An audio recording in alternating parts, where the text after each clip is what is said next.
одоо юу гэдгийг яагаад тийм дүрс бичлэг дуу хоолой зураг хаанаас гараад ирв гэж хүмүүс гайхаж магадгүй. Яагаад гэвэл дандаа нөгөө худлаа гүжирддэг учраас альва асуудлыг болохгүй бүтэхгүй байгааг нь хэлэхлээр энэ улс төржүүлж энэ ер нь өөрөө нүүрсчин энэ өөрөө эсэргүүцэж байгаа гэж залуу гишүүдийг ер нь нийгэм рүү хайж өгж байгаатай бид нар ер нь өөрсдөө одоо баримтжуулаад эсэргүүцэх стан байна гэдэг үднээс яг арталтан сууж исэн хүмүүс бол зургийг авсан байлээ. Өөрсдөө ч гэсэн постлсан байсан тий. Би үг хэлэхдээ бас яг энэ төрийн албан хаагчдынхаа өндөр насны тэтгэврт гарахтаа олгодог 36 сар хүртэл тэтгэмжийг бүтнээр нь одоо суулгах ёстой. Угаасаа хуулиараа ч тийм хагас одоо юу гэдгийг их усрын хагасчлан одоо 50% л тавьсан нь өөрөө төсвийн тухай хууль, төрийн албаны тухай хуулийг зөрчиж байгаа учраас бүтнээр нь тавих ёстой гэдэг асуудлыг дэвшүүлсэн. За танхимд байсан 100 хүнээс бол 53 нь энэ асуудлыг одоо төсвийн байнгын хороо дэмжээгүйг дэмжиж одоо кноподод орсон. Ганхыг одоо бас яг ногоон лаазаа өргөл явж исэн. За сайд нар ч гэсэн яг л тэр командаар нь явсан.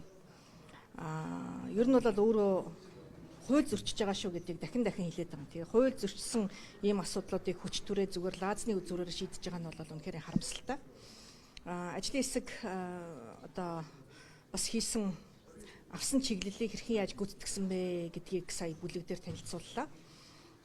Дахиад нөгөө угаасаа шийдсэн урьдчилаад шийдсэн байгаа асуудлуудаа л танилцуулж байна. Тэгэхээр энэ удаагийн төсөв бол улсын төсөв гэхээс илүүтэй Лааз хоёгагийн лаазлсан төсөв болсон.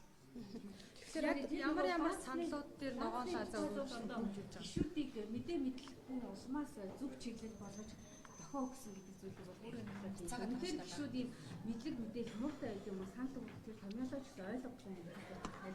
Гэхдээ харин тийм улаан ногооныгоо ялгаж чаддаггүй, дэмжээгүйг дэмжээгүйг одоо дэмжих гих зэрэг одоо асуудлуудыг үдийн 1 жил болцсон байхад улсын их хурлын гишүүд ойлгохгүй байна гэдэг бол юу л бол тоо. Тийм асуудал бол байхгүй шүү дээ. Зүгээр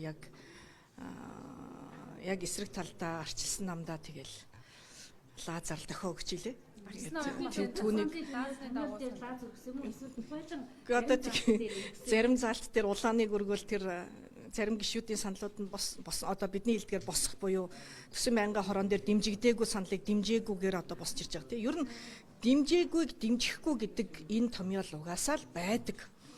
Үүнийг одоо гишүүд нэг мэдэхгүй байгаа л мэдэн бодлол одоо кнопо яаж дарахаа мэдэхгүй байгаа л эсвэл одоо эсэргүүцэж байгаагаа илэрхийлэхдээ танхимаас бас гарч яваад угаасаа л кнопо нь одоо татгалцснаар гардаг байхгүй. Тэгээд үүнийг мэдэхгүй байж яваа гишүүн энэ танхимд бол байхгүй л байгаа болов.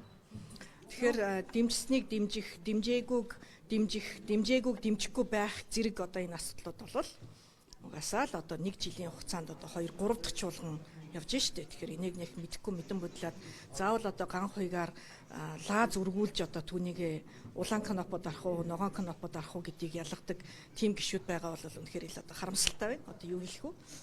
Зарим гишүүдийг бол одоо төсвийг улс төржүүлээд байна гэдэг зүйлийг ярьж байгаа юм. Харин тэгжилээ штэ. Төсвийг одоо улс төржөөж улаан ногоон лааз өргөсөн одоо домгийг бараг гаргаж ирлээ гэдэлээ. Тэгээд ингэж хэлэх учраас бид нар одоо баримтжуулсан гэж хэлж болохоор шүү дээ. Тэгэхээр ер нь бол хин үннийг хэлж гин үү, хин худал хэлж гин үү, хин хувилдж гин үү, одоо ямар асуудал явагдаж гин үү гэдгийг өнөөдөр биш юмаа гэхэд хизээ нэгэн цагт угаасаа одоо үнэн гарч ирнэ. Тэгэхээр энэ дээр ч гэсэн намын гишүүдэд зориулсан гэдэг тийм үнцгөөс хөрөөд байна л тийм л тэр та.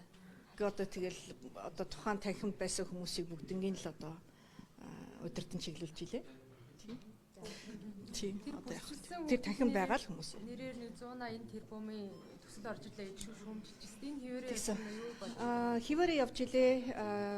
180 тэрбум төгрөгийн өртөгтэй эх онд 90 орчим тэрбум байсан уу. Тэгэхээр төсвийн ажлын хэсэг дээрээ тэр 96 тэрбум төгрөгийг нэр зааж төслүүдэд хуваарлана гэсэн юм даалгавартай явсан. Тэгээ тэрнийг хэрхэн яаж хуваарласнаа бол танилцуулаагүй. Одоо төсвийн байнгын хорон дээр тэр төслүүдийг одоо бид нар тарааж өгөх болов гэсэн хүлээлттэй байна. Ер нь хасагдсан 175 тэрбум 175 төсөл нэмэгдсэн 111 төсөл яг нэрээрээ бол яг сая бүлэг дээр биднэрт бол тараагдсангүй. Өмнөх төсвийн байнгын хорон дээр төсвийн ажлын хэсгийн тараагдсан материал дотор одоо миний одоо шүүмжлээдсэн асуудал бас юу вэ гэхлээр эрүүл мэнд боловсрал одоо хүүхэд хөгжлийн бэрхшээлтэй иргэд эс хассан мөртлөөсөө эргээл нөгөө зам руу оруулсан нөхцөл байдлууд бол үнэхээр одоо ийм асуудлын чухлын ирэмбийг ингэж тогтоож болдог юм уу гэдэг ийм асуудлыг дэвшүүлсэн. Тэгээд энэ нь бол ардчилсан намын 18 гишүүдийн 178 тэрбум төгрөгийн асуудал ингээ ажлын хэсэг дээр одоо дэмжигдээд ороод ирлээ. Энийг яаж чадсангүй гэж одоо танилцуулсан. Тэгээ сая бүлэг дээр бол дахиад ажлын хэсэг дээр энийг ярьлаа. Дахиад яаж чадсангүй 178 тэрбум төгрөгийн одоо төслүүд хിവэрэ үлдлээ гэж хэлж байна. Тэгээ одоо төсвийн байнгын хорон дээр эцсийн байдлаар энэ ажлын хэсгийн одоо зохицуултуудыг бол дэлгэрэнгүй харнаа.